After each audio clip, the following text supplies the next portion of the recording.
मानव है मेरे राम, मानव है मेरे राम। पंचवटी में है राम लक्ष्मण सीता, और अब यहां परिहास संताप का कारण बनने जा रहा है। जो परिहास होता है हमारे जीवन में तो खुशी भी लाता है, और वही परिहास जैसे पन कहते हैं, व्यंग कहते हैं, वही संताप का कारण भी। एक प्रश्न उठता है, आपके मन में भी उठेगा मेरे राम। प्रश्न उठता है कि मर्यादा पुरुषोत्तम राम ने शूर्पणखा के साथ जो व्यवहार किया,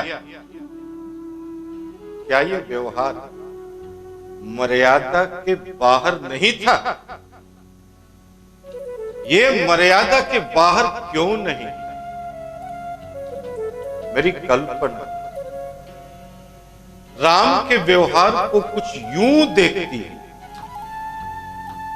कैसे देखती है मेरी कल्पना राम को पंचवटी में, कि राम पंचवटी में है। पंचवटी में प्रकृति बहुत उदार है।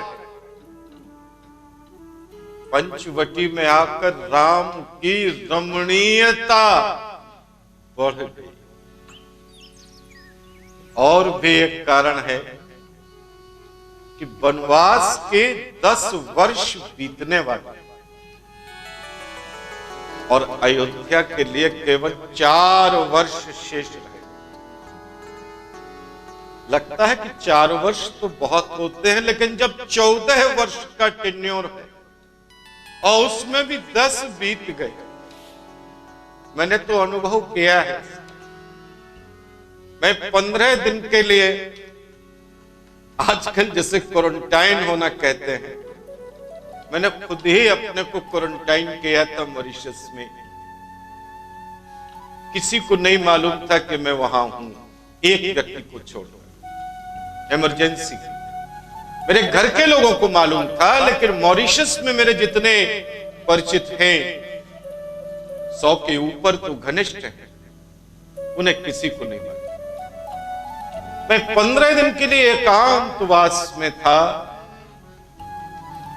और लेकिन उन 15 दिनों में भी मेरे राम, जब 10 दिन बीत गए थे तो अचानक मुझे बड़ी खुशी का अनुभव हुआ कि अब अपने घर जाने का, भारत जाने का, अपने देश जाने का, अपने कानपुर जाने में केवल 5 दिन शेष रहे। बड़ी खुशी होती है ऐसी। तो राम के अंदर भी स्फुरण आ रहा है, उर्मियां बढ़ती आ रही हैं, उत्साह की लहरें। एक विश्रांति का भाव राम के अंदर आने लगा। इसका अर्थ यह नहीं है कि राम अपने उद्देश्य को भूल गए। यहां 2 भाव एक साथ, एक भाव विचार से संचालित है और एक भाव अंतश्चेतना से संचालित है।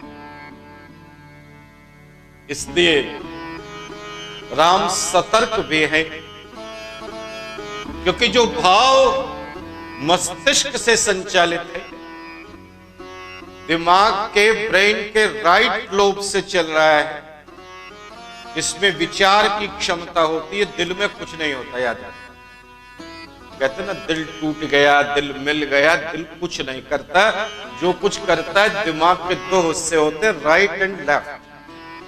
लेफ्ट लोब ही दिल होता है, जिसे दिल कहते हैं, यानी भावना, इमोशंस, वो दिमाग के बाएं हिस्से में होते हैं, और दाएं हिस्से में तर्क होता है, रैशनैलिटी। तो वो भी है राम का। तो इसलिए राम सतर्क है, लेकिन मगन भी, मगन है। इसलिए मौसम भी अच्छा है और समय घट रहा है घर जाने। लक्ष्मण और सीता के साथ खुशनुमा पलों में जी रहे हैं राम। ऐसे में आ गई शूर्पणखा पंचवटी। पंचवटी में शूर्पणखा एकाएक नहीं आई है, ये भी समझ ली। शूर्पणखा को मालूम था अपने गुप्तचरों से कि ये दो भाई एक स्त्री के साथ में आकर के यहां पंचवटी में रहने लगे, और वो रेकी कर रही है राम की, कई दिनों से पीछा कर रही। राम नहीं जान पाए कि उसका पीछा हो रहा है, वो ट्रेस किए जा रहे हैं, चेस किए जा रहे हैं। कारण है कि जब जिस क्षण देखा था शूर्पणखा ने, जिस पहले क्षण देखा था शूर्पणखा ने राम को,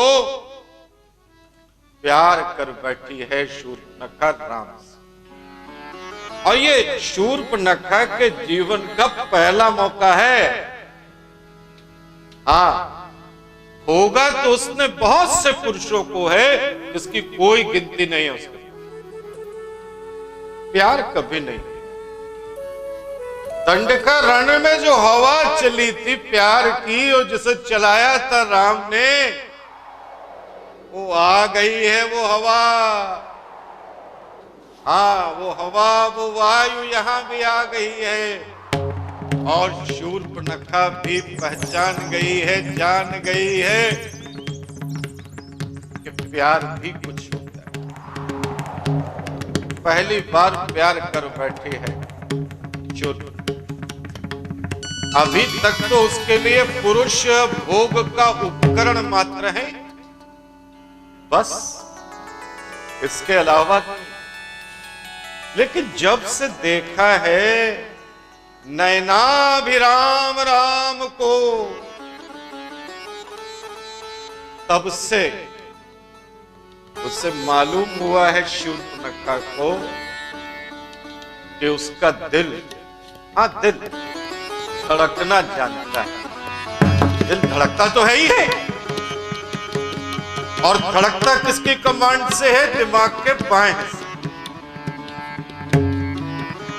धड़कने लगा है शूर्पणखा का दिल, पहली बार धड़का है। और वही शूर्पणखा जब राम के सामने आई तो क्या हुआ? ये अवांछित राक्षसी मान लिया राम ने शूर्पणखा को, और शूर्पणखा को परिहास का उपकरण माना, एक खिलौना मान लिया, मजाक करने का माना है। मेरे राम व्यास जी ने, योगेश तिवारी जी ने बहुत अच्छी पंक्तियां आपको दी। तो उपकरण मान लिया यहां पन का। और मेरे राम, तुम भी ध्यान रखना, जब पत्नी या प्रेमिका सामने होती है किसी पुरुष के, और कोई दूसरी स्त्री प्रस्ताव देती है रमण का, तो पुरुष के लिए बड़े गर्व की बात है। उस क्षण से बड़ा कोई क्षण नहीं होता गर्व का। अगर पत्नी या प्रेमिका सामने ना हो तो बड़ी बात नहीं है। पत्नी के होते हुए एक स्त्री रमण का प्रस्ताव दे रही है, प्रणय का प्रस्ताव दे रही है, और पुरुष इनकार कर रहा है उस स्त्री को, उपहास उड़ा रहा है। ये पत्नी के प्रति निष्ठा व्यक्त करने का एक बड़ा सशक्त माध्यम है। हाँ, राम भी तो मानव है, तो राम ने भी यही उपहास और तिरस्कार। उपहास में तिरस्कार छुपा होता है, और अगर बिना तिरस्कार के उपहास हो तो वो स्वस्थ मनोरंजन।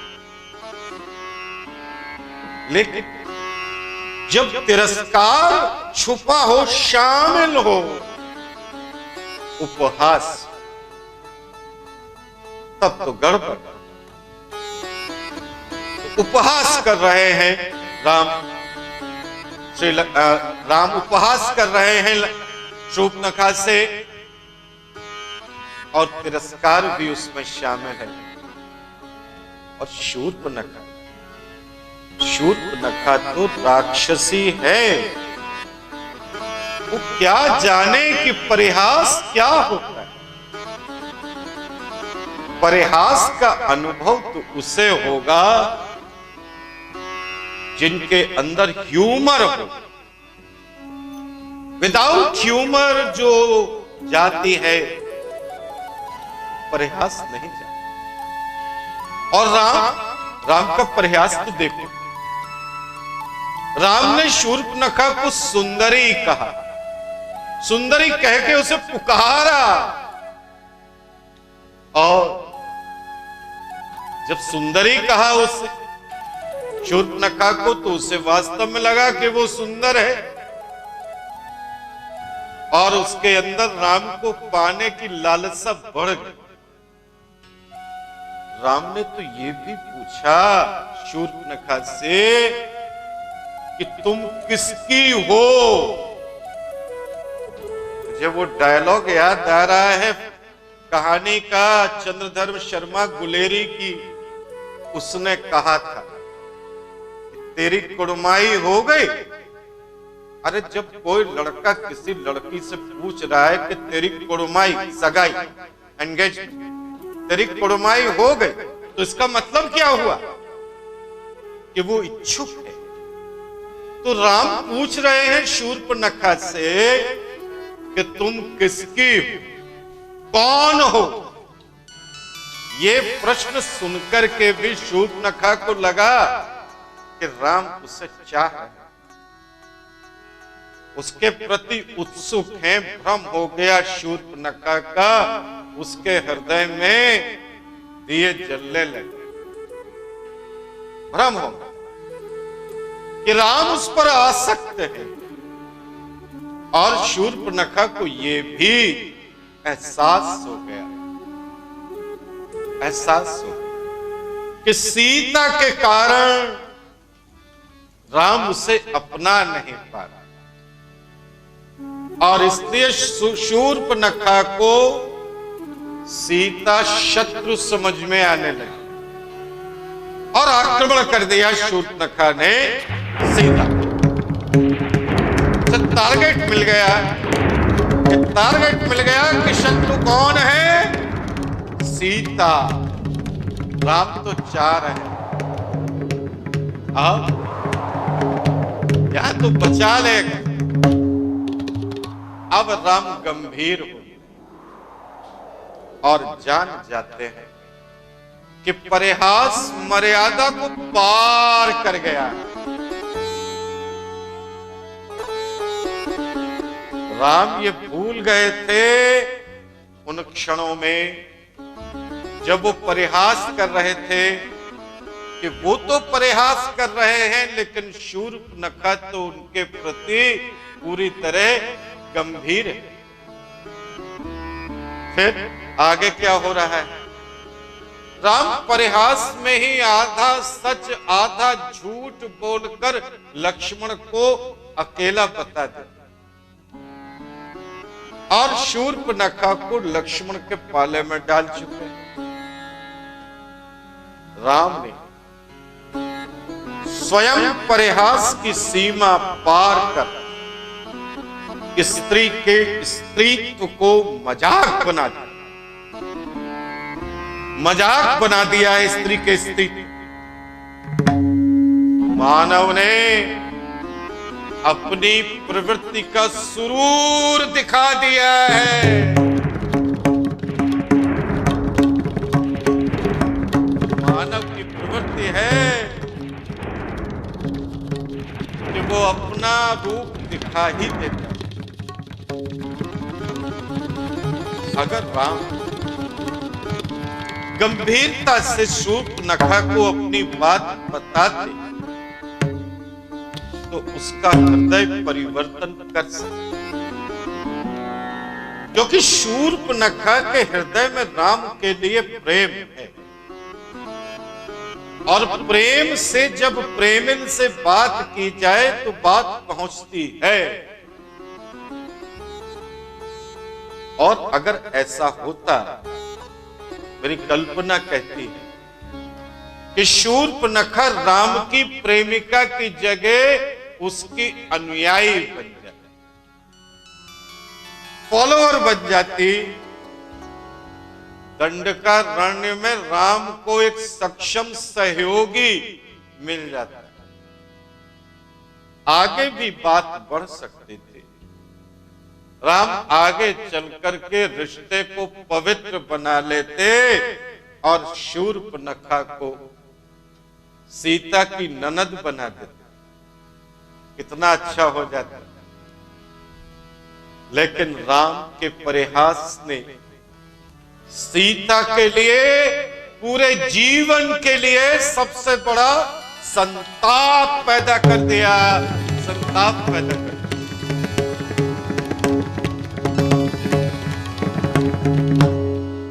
अगली मुलाकात में शूर्पणखा लक्ष्मण को अपना लक्ष्य बनाती है। लक्ष्मण वो भी अपना प्रणय प्रस्ताव, शूर्पणखा का प्रणय प्रस्ताव अस्वीकार कर दे। अब बहुत अच्छी तरह शूर्पणखा को ये समझ में आ गया है कि इस सारी समस्या का मूल कारण सीता है। पहले भी वो समझी थी सीता को शत्रु, फिर से समझ लिया है उसने शत्रु। पहले तो हल्का सा आक्रमण करने के लिए झपटी थी, अब तो पूरी तरह आक्रमण कर बैठती है शूर्पणखा सीता।